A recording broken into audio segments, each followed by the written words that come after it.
And that's very important that we reconcile how our life has been with how we had hoped it would be, and come to reconciliation with regard to why it has been the way it has been. All right? The second to the last step is affirmation. That's the step in which you will move with me through a process that we will affirm what is really true about life rather than what we imagine is true in our illusory understanding of things. And finally, the last step is reunification, when we will reunify with the divine as being one things, one with God. That's the step-by-step process we're going to be moving you through here in this class. In lesson 1, as I just said, and just to recap again, we talked about recognition, recognizing with honesty, with clarity, with a real sense of purity, nothing in between you and your highest truth. We took a look at what's going on in your life and what's so for you with regard to every aspect of your life, relationship, right livelihood, your health, your appearance, everything really, the whole experience of your life. And that was, I think, important and foundational. I hope you did that homework that I gave you in the last lesson, because if you didn't, I'm going to really encourage you not to go forward with this lesson until you do that homework. Because if you've done it, you are now very clear about what is so for you. And you're also very clear about how to communicate what is so for you with others without hurting or damaging them in any way. Lesson 2 is a deep exploration of what it would be like to directly experience anything you may have been missing in your life, and what it would take to bring that into your life right now. What could you have? What could you do? And most importantly, what could you be if the sky was the limit? This is a powerful examination of the 4 fundamental questions of life as a key in discovering these truths for you. Hopefully, when you complete this lesson, you will discover why wanting something is the most non-beneficial thing you can do as you invoke the metaphysical laws of the universe. Hopefully, you'll also understand the true nature of God and exactly what it is that God expects, requires, and demands from every human being. You'll learn what it means to be happy and how it feels to embrace the idea that you have the right to be happy. You may recall that we talked a little bit about this in lesson 1. In this lesson, we'll explore deeply the question of whether you do in fact have the right to be happy, especially if your happiness makes someone else unhappy. And you'll deeply examine the delicate balance point between your happiness and the happiness of others, insofar as you are imagined that you are responsible for others.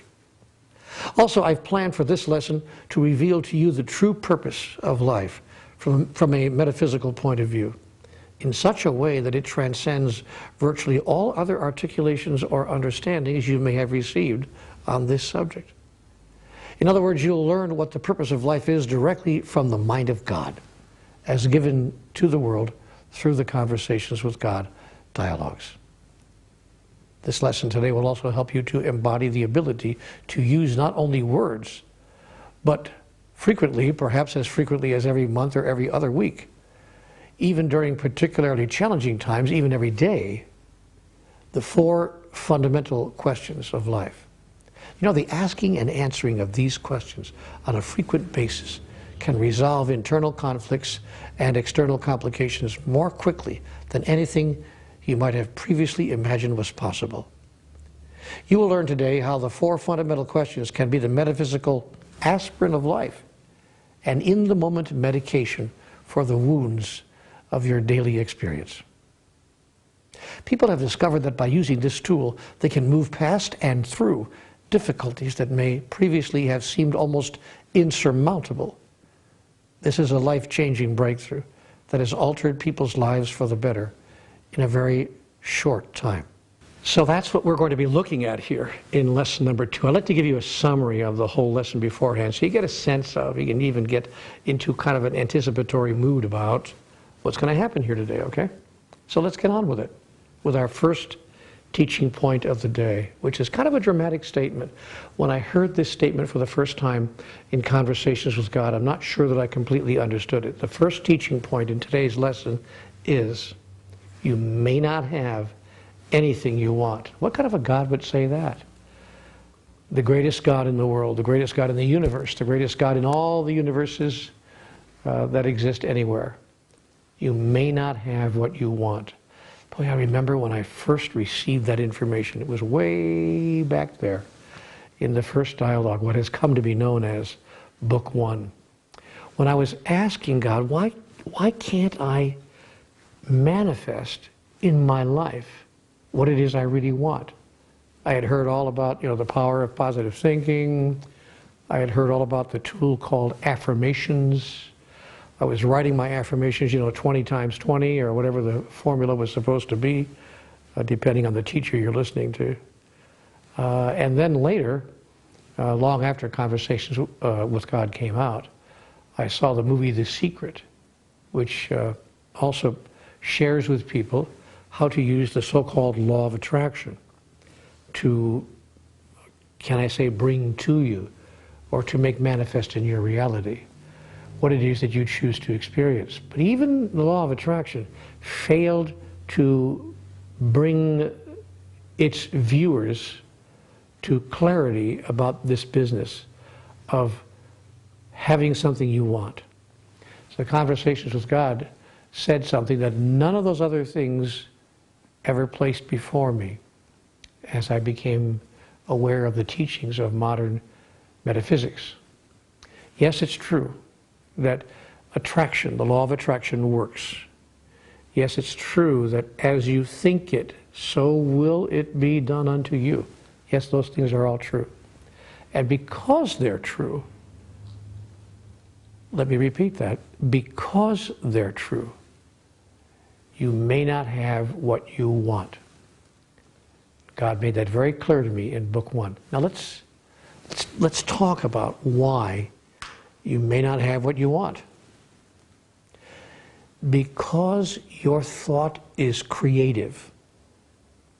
Because your thought is so powerful.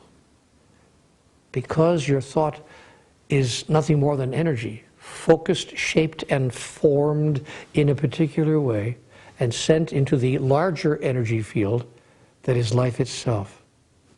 Because your thought has an impact on that larger energy field called life itself. For all those reasons, if you imagine that you want something, if you think that you want something, you will in fact experience wanting it.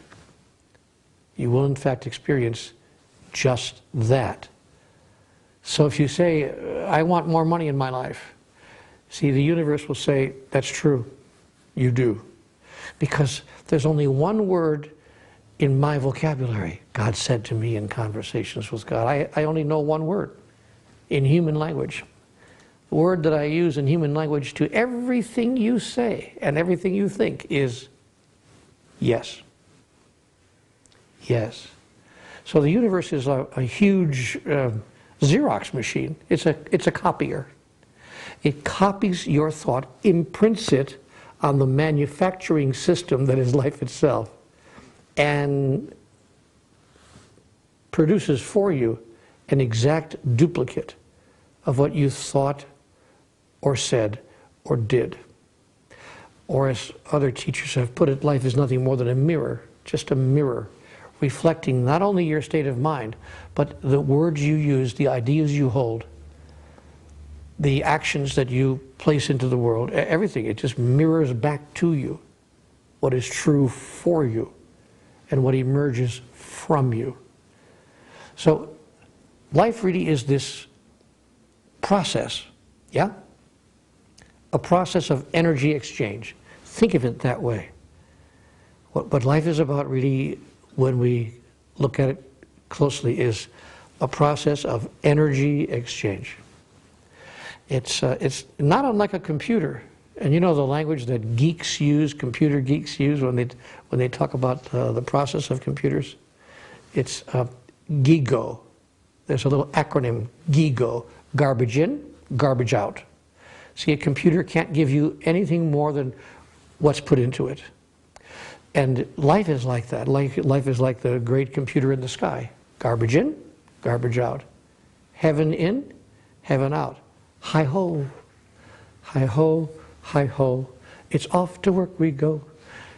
Heaven in, heaven out.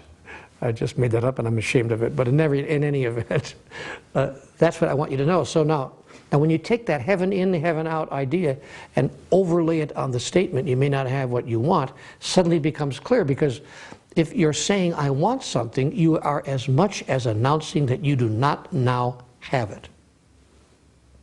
Clear? For instance, I wouldn't say right now, I want to be wearing a tie, because I am wearing a tie. I wouldn't be saying, I want glasses on my face, because I have glasses on my face. So if I say I want something, clearly I must hold an idea that I do not now have it. That idea is formative. That idea is creative. So I'm going to repeat that last little passage of what I said again so we can really get it right. I said, if you say to yourself, if you say to God, I want something, more money in my life, companionship, the perfect partner, I want this thing, you are as much as announcing that you do not now have it. And that thought is creative. It produces and reproduces that precise reality in your experience. Now you might say, okay, well, fair enough, I get it, Neil, nice explanation, I get it, but what if I don't in fact have enough money? Or what if I don't in fact have my perfect life partner? Or whatever else it is that I would choose to experience. How do I express that if I can't say, I want more money in my life, or I want a better job, or I want a relationship that really works for me? If I can't say that, well then, because the thought is creative, then what can I say? That's a fair question. I get it everywhere I go. I asked the same question of God in my conversation. I said, well, okay, help me with the languaging. How does it work? And God said to me, there are these suggestions I would give you.